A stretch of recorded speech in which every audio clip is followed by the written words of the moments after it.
Hi, friend. Hi, friend. And to the brave hearts listening out there, welcome to Permission to be Human. I'm Andrea. And I'm Janelle. Get ready for some real-time relationship woo and wisdom from the front lines with occasional tantrums and tears about how breaking rules, blurring boundaries, and tossing tradition can be catalysts for finding your truth. Let's debunk the fairy tales we were told as children and create a new map for life. Yes, Disney can go fuck itself.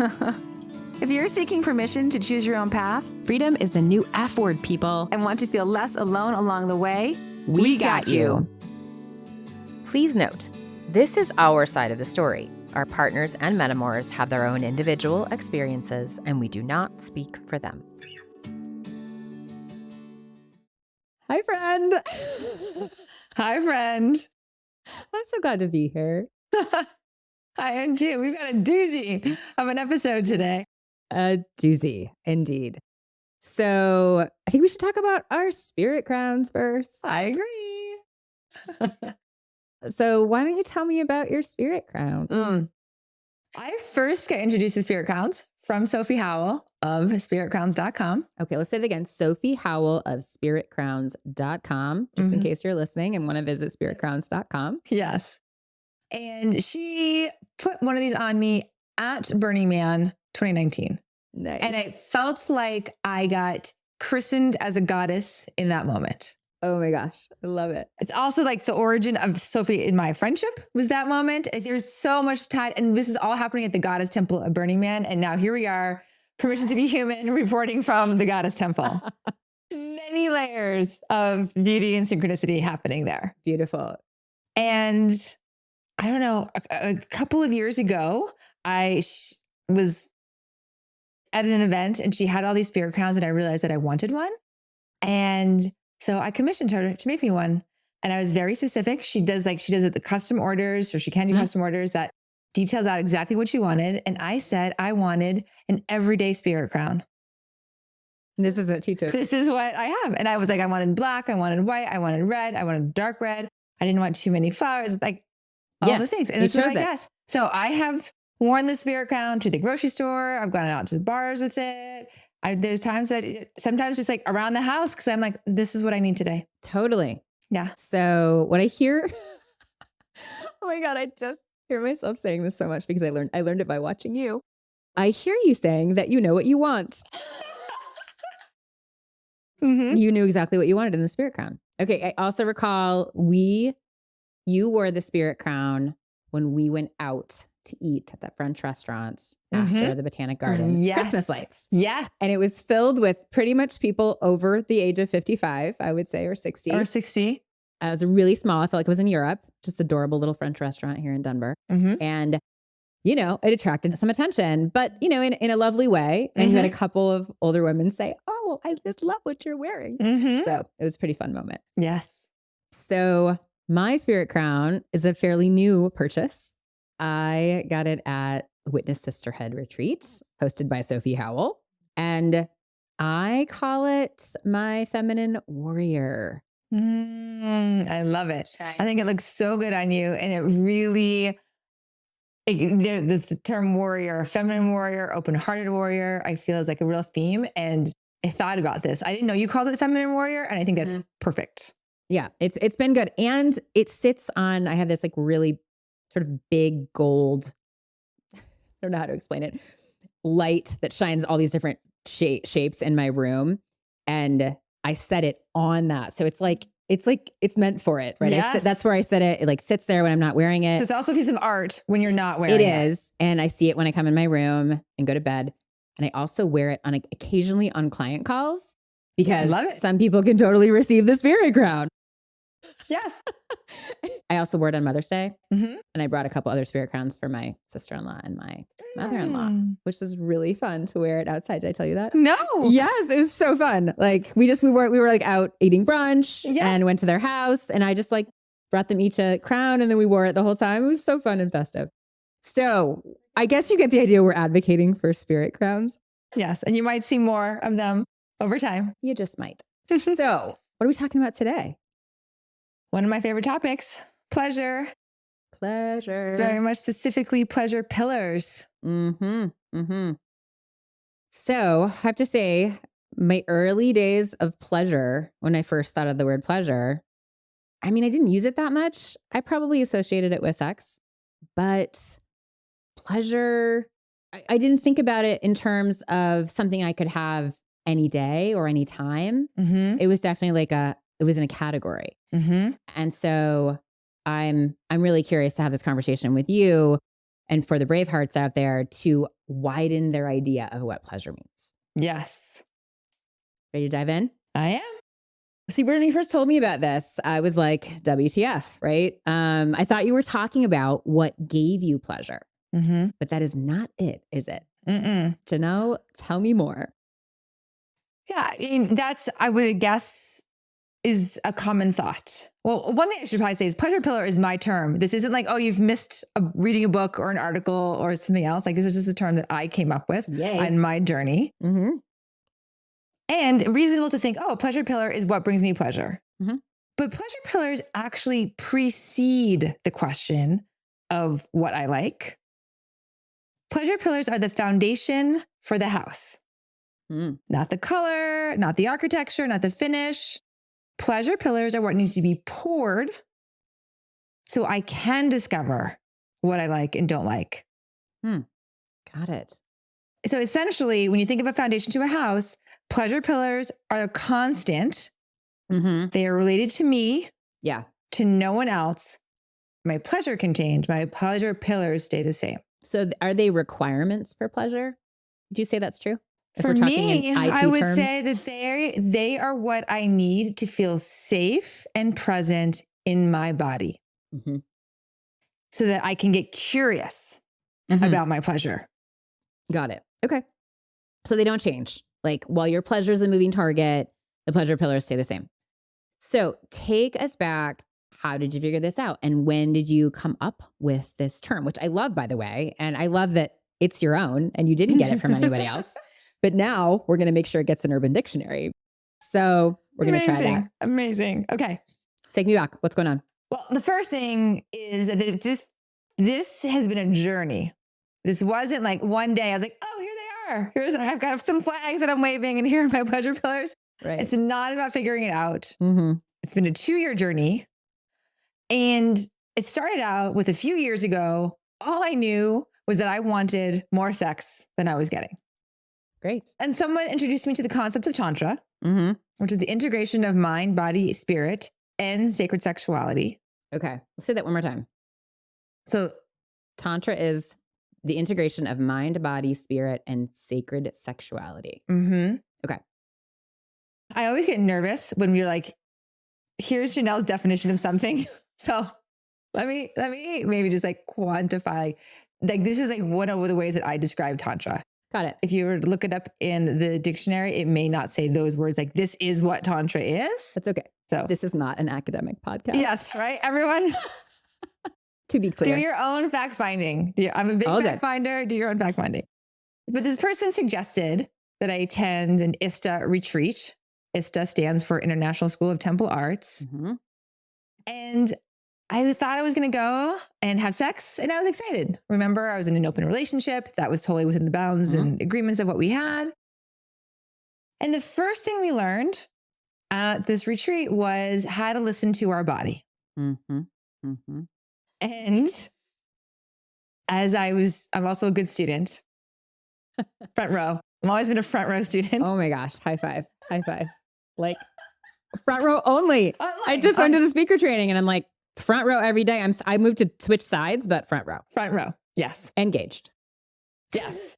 And so front row at my Tantra retreat, learning everything I could and being taught how to listen to my body and then getting to practice that in the evenings and realizing when I was listening to my body that my body was like, I don't want to have sex.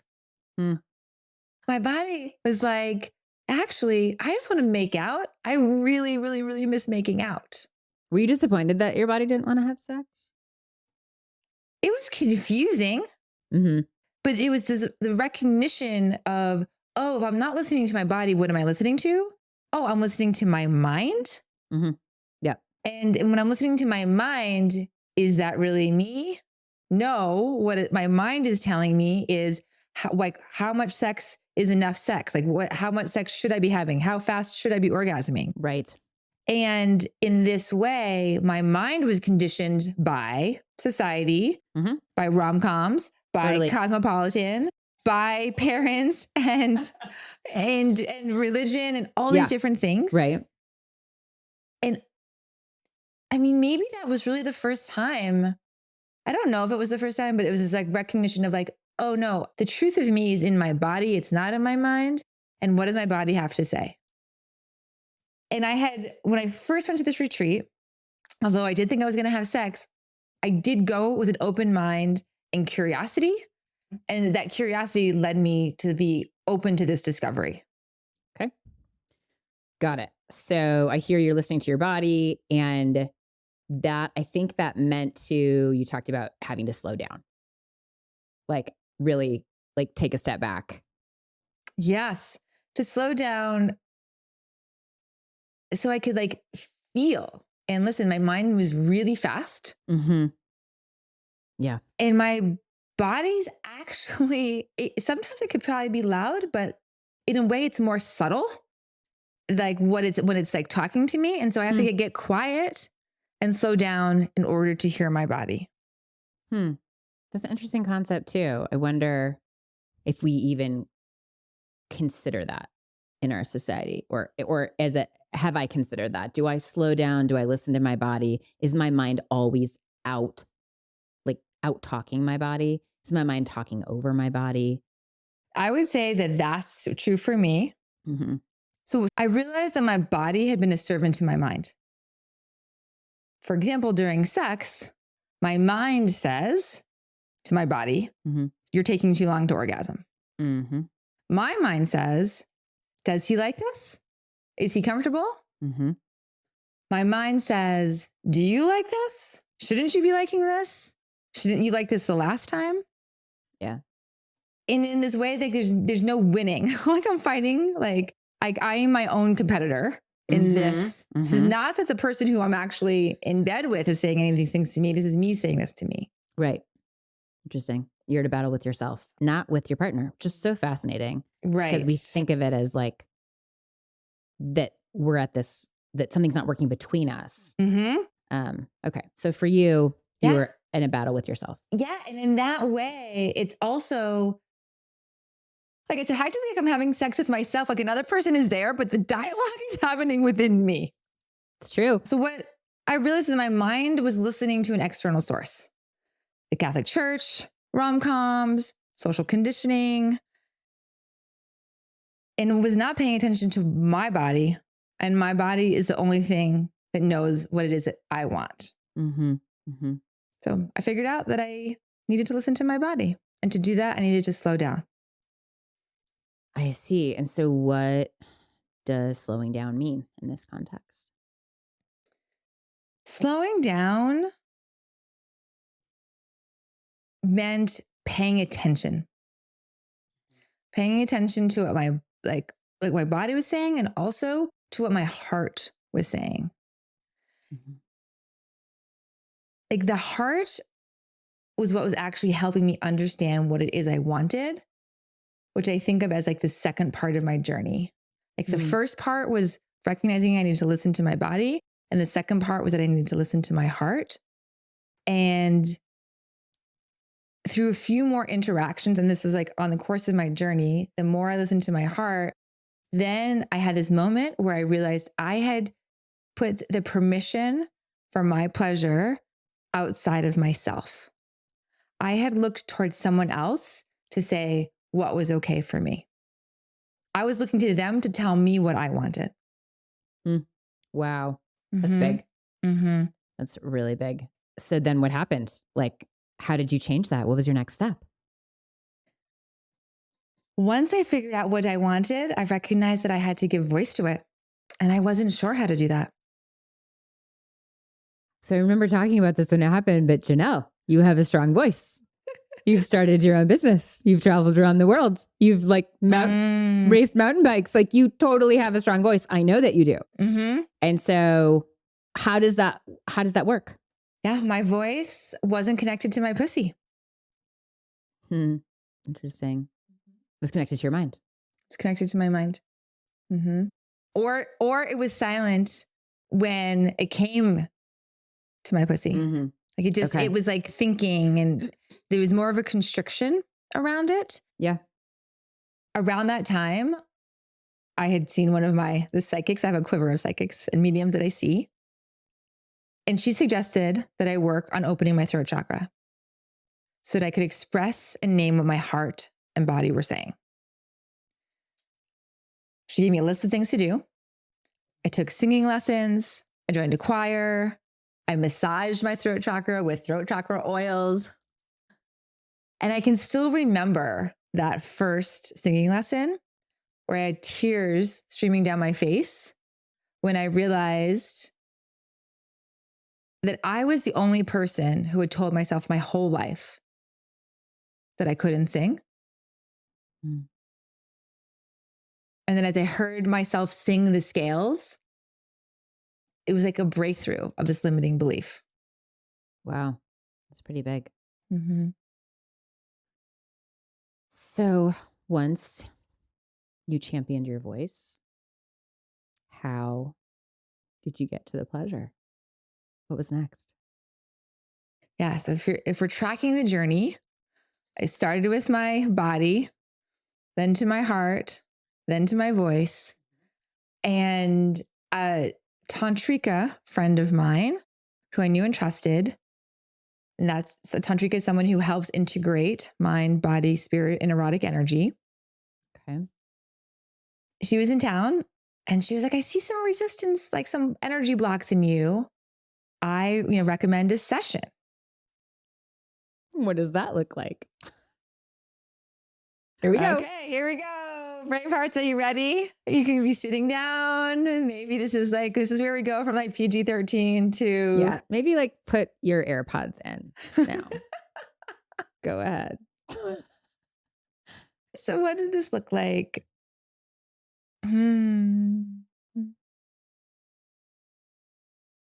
So this is we just know this is gonna sound weird to a lot of people. And this was also an edge for me, for sure. Me too. So what it looked like was that there were 2 Tantrikas, and Andrea was also present for what was supposed to be a 2-hour session.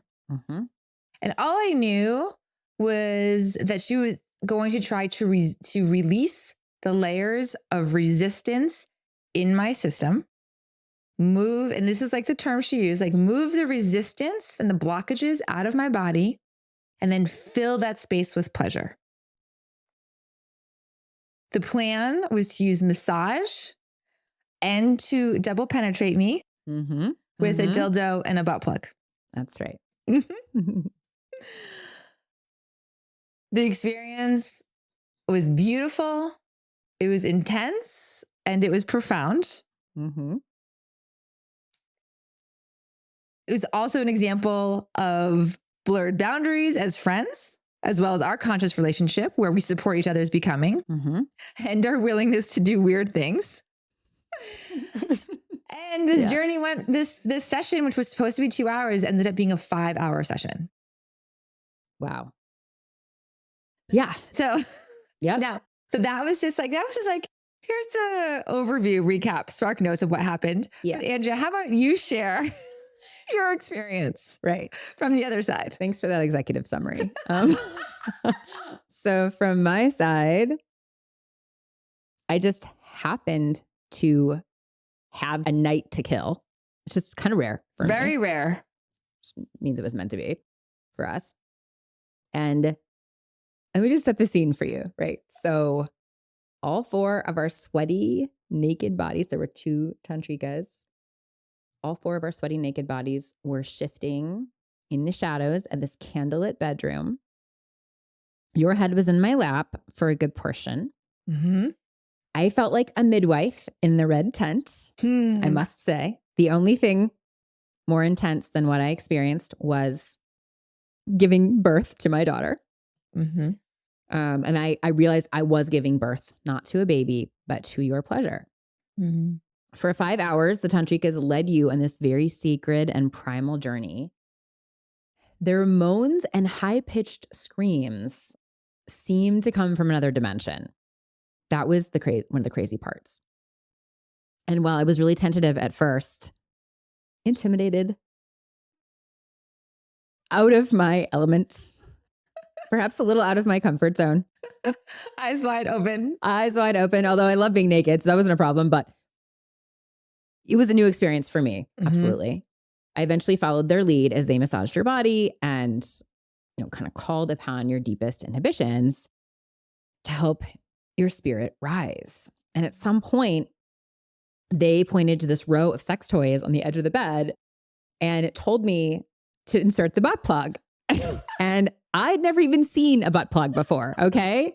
Probably had never said the phrase out loud until like a year ago. And I've never used one, FYI.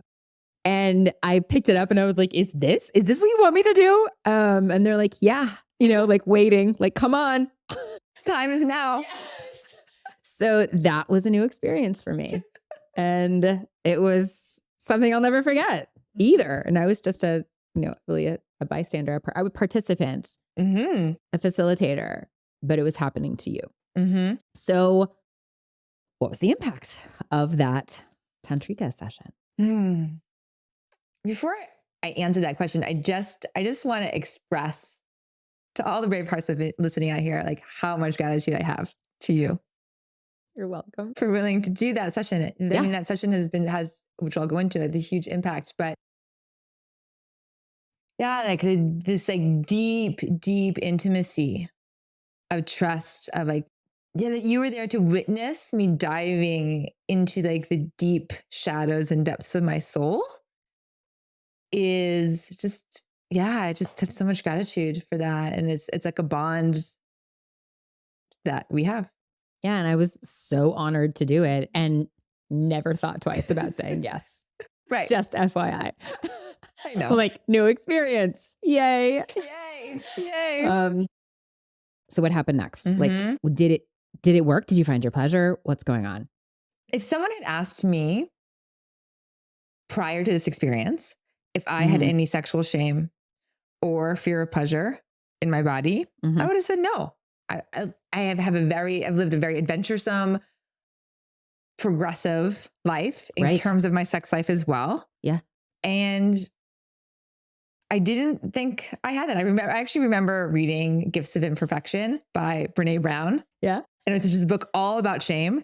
And I was fascinated by the book. And at the end of it, I was like, wow, that's so interesting. And it's also fascinating that I don't experience shame. But so that's I love it that you just brought Brene Brown into the picture. Yes. Perfect. Yes. Perfect. So you're like, shame. I don't think I have any of that.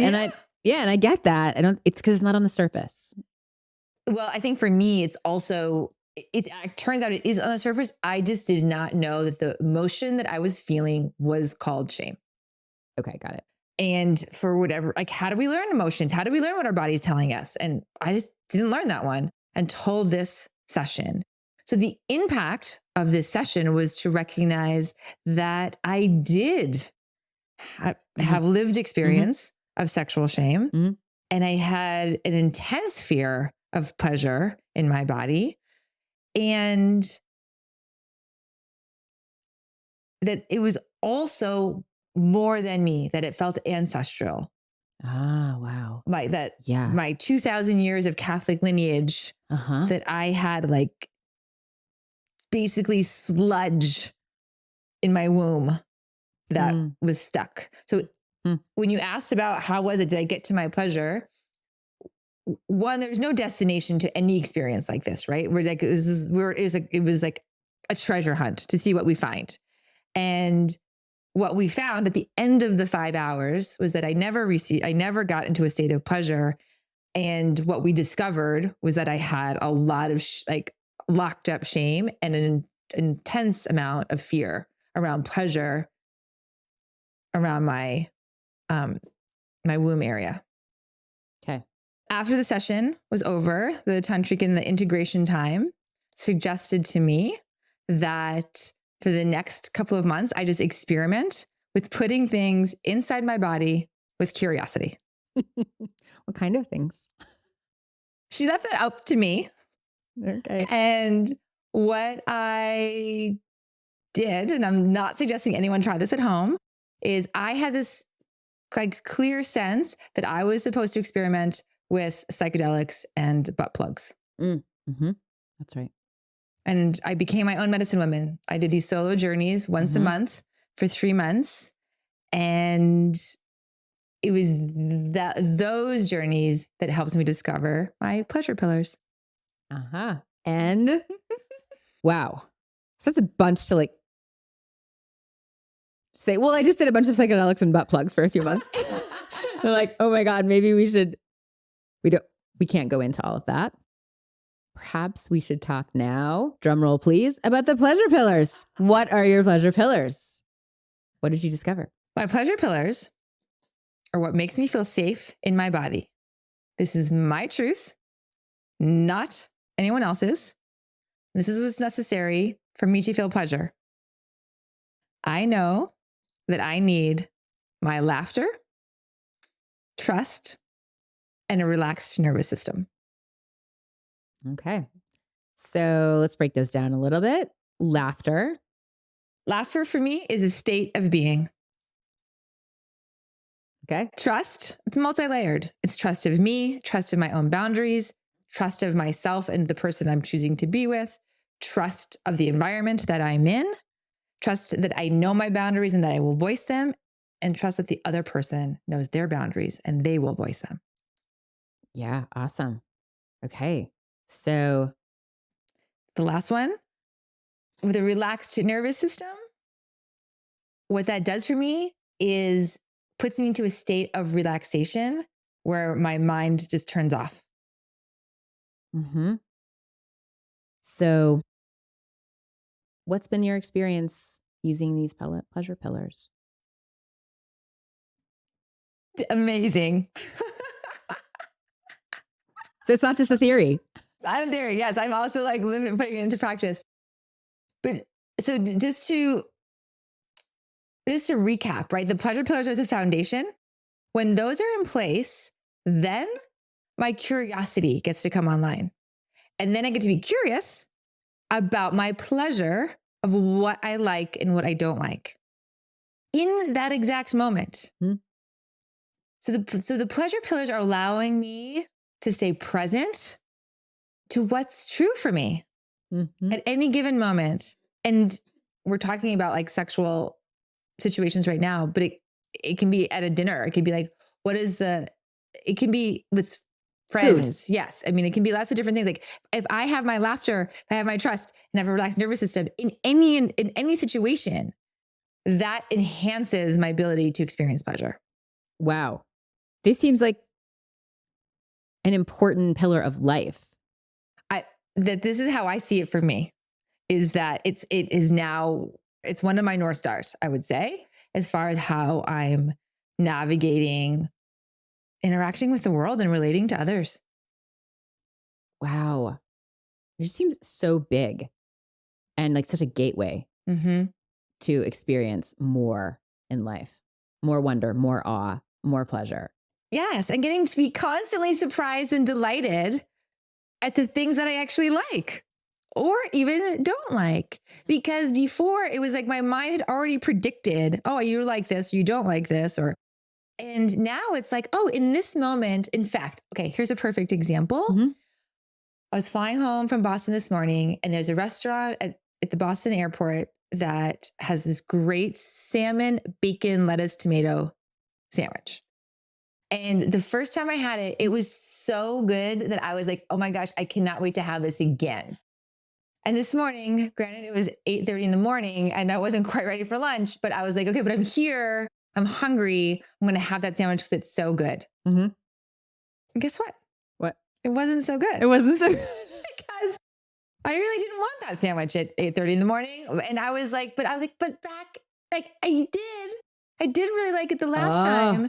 I love this. You forced it. So this is an example of the sandwich didn't change. My state of mind or body or palate or whatever is just what changed in this moment. And if I had stayed present to that, I would have chosen something different. I love instead that. of like what I had loved a month ago. Right. Mm-hmm. I think this could be applied to lots of things in life Mm-hmm. and lots of ideas right now. Okay. So a question that came up for me when you were talking is that when I feel pleasure, I think of it, and in the past, I have thought of pleasure as coming from someone else, not me. When we say we have an orgasm, we sometimes say, he gave me an orgasm. She gave me an orgasm. Mm-hmm. Is this an illusion? Is it a false idea? If the pleasure is truly living in you, Mm-hmm. I think you've said that. Yeah, it feels really important to name and recognize that we are responsible for our own pleasure, that it is inside of us. And while someone else might assist in the sense that they are present, I am the source of my pleasure. I think it's still hard for me to wrap my arms around, even right now. We've talked about this many times in the last year. I'm like, no, but that's not true. Mm-hmm. I believe I am the source of a pleasure. And I also think the person I am with is a source of my pleasure as well. Yes, but the person, if you have chosen to be with them, that is your pleasure, saying you're like, this person can like provide pleasure, but like it is your pleasure that has them there in the first place. Mm-hmm. So they're inspiring it in you. They're invoking it in you. No, I would say it's like, okay, if we were to have like a bunch of people lined up and you were like, okay, I want to experience pleasure. I'm going to pick the person who I want to experience pleasure with. It is you picking the person who is going to like enhance the pleasure experience. So it's still your choice in who you're inviting into the moment. Mm-hmm. So you're still the source, even if you're the source of manifesting the person who you're being with. Mm-hmm. Okay, I'm taking it in. I'm receiving. Yeah, it feels revolutionary. And it feels natural and organic as well, that we are the source. Yeah. I think recently I've had some opportunities to be with some other people. And I've had the chance now to have more sex lately. My body is now like, oh, like it's not that it's caught up, but I just have so much more awareness. And so if I'm in a situation and I'm not orgasming, I know that I'm making the choice not to orgasm. It's not because if I'm not orgasming, it's not because this person doesn't know how to make me orgasm. It's because I am not creating the environment for myself to orgasm. Wow, that is really taking personal responsibility and accountability for your own orgasm, your own pleasure. And sometimes I choose, I don't want to orgasm, and that's my choice. That feels like another frontier. Okay. One that I willingly will go through. But I feel like for me I am on the tail of taking personal responsibility for my own emotions. It's what's most referenced or most, I relate to that because I used to cry and think it's your fault I'm crying. Right. Not quite that blamey, but in general, I'm like, you did something and now I'm crying. You need to fix this. Right. And now I know, oh, really, this is just my reaction. I have to take responsibility for my own reaction and my own emotions. And so in this, you're saying, no, it's our responsibility, which makes a lot of sense, that it's not because of someone else that we're not coming, we're not orgasming. But I think it definitely is. It's a different paradigm than perhaps I'm used to. Well, yeah. What I'm hearing in what you're saying is that whether it's your emotions or whether it's your pleasure, that it's outside of you instead of that it's inside of you. Not exactly. It's not, I don't picture it outside, but I feel like it's inside me, but someone else is causing it. Oh, okay. That I would say that is a true statement for both. Like, and sometimes, I'm crying because of something that someone said. That is true, but it's still my own emotion. And so I think that we can parallel those and say the same thing applies. Like, someone else is doing something, but it's my own pleasure. So it's just a mindset, really. It's something just to feel into. Right. I mean, this is what's incredible to me. All of it is that it's all mindset. Like one perspective shift. It's the same facts, change of perspective, and I can feel totally differently. True dat. This is our life. Yes. Yes. But I'm curious, Andrea, I know we've talked about mine. Have you spent any time since I brought these up, like thinking about your pleasure pillars? I really have not spent time on this. I feel like I'm fortunate to have had a lot of pleasure in my life. So no, I haven't spent much time on this as you. However, I feel like around my 40th birthday, I awoke and discovered a new center of pleasure in my body. Mm. And I haven't been the same since. Mm. And it was amazing. And I'm so happy to have discovered it. But I don't exactly know what my required conditions are for that pleasure. Maybe we'll have to have another episode. I for sure think we need to have another episode. So the brave hearts out there might be wondering, how should they figure out their pleasure pillars if there's not a Tantrika next door, or they're suddenly out of plant medicine, or haven't ordered a butt plug on Amazon, which you can do. Yes, you can do.